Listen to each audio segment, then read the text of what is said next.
So now that we learned about useReducer, let me again sum up when you should use useState and when it might be an idea to use useReducer.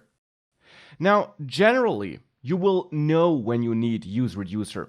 That might not be the greatest rule of all times, but you will see when you need useReducer, for example, because using useState becomes too cumbersome, you find yourself dealing with a lot of kind of related state snapshots which still are kind of independent, and you start updating them together in a way that just doesn't work out. Then you want to consider using useReducer. Now, to still give you a couple of ideas when to use useState versus useReducer, useState is your main state management tool. Typically, you start with useState, and often it's all you need.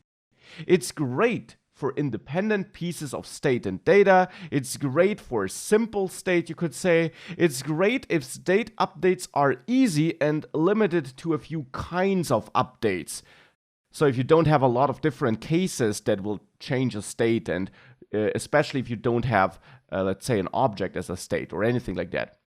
Now, if you do have an object as a state or a more complex state, useReducer might be interesting because in general, useReducer is great if you need more power. And with more power, I simply mean that you can write such a reducer function that can contain more complex state updating logic, where you always are guaranteed to work with the latest state snapshot, and where you can move that potentially more complex logic out of your component function body into a separate reducer function. So also to restructure code, that might be interesting. You should especially consider useReducer if you're dealing with related data with state that is made up of related pieces of state. So when you, for example, have a scenario as we had it with our form input state. And in general, useReducer can be helpful if you have more complex state updates, if you have different cases, different actions that can change a state, cases like this. Now, there is no hard rule, and there, as always in programming, is no clear wrong or right.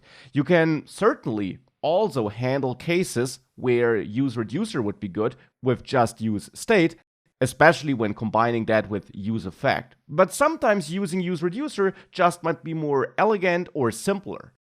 On the other hand, you should absolutely not always use useReducer, because often that will be overkill. If you have just a simple state that just switches between two different values, for example, using useReducer might be overkill. And that's it for useReducer. Now, you could absolutely also use useReducer to manage the form state as a whole with useReducer instead of using useState for the form validity. You could replace these two reducers and the form validity with one big reducer that manages the entire form, but that's something I will come back to later in the forms module, since for now, it's just important that you understand useReducer and when to use it.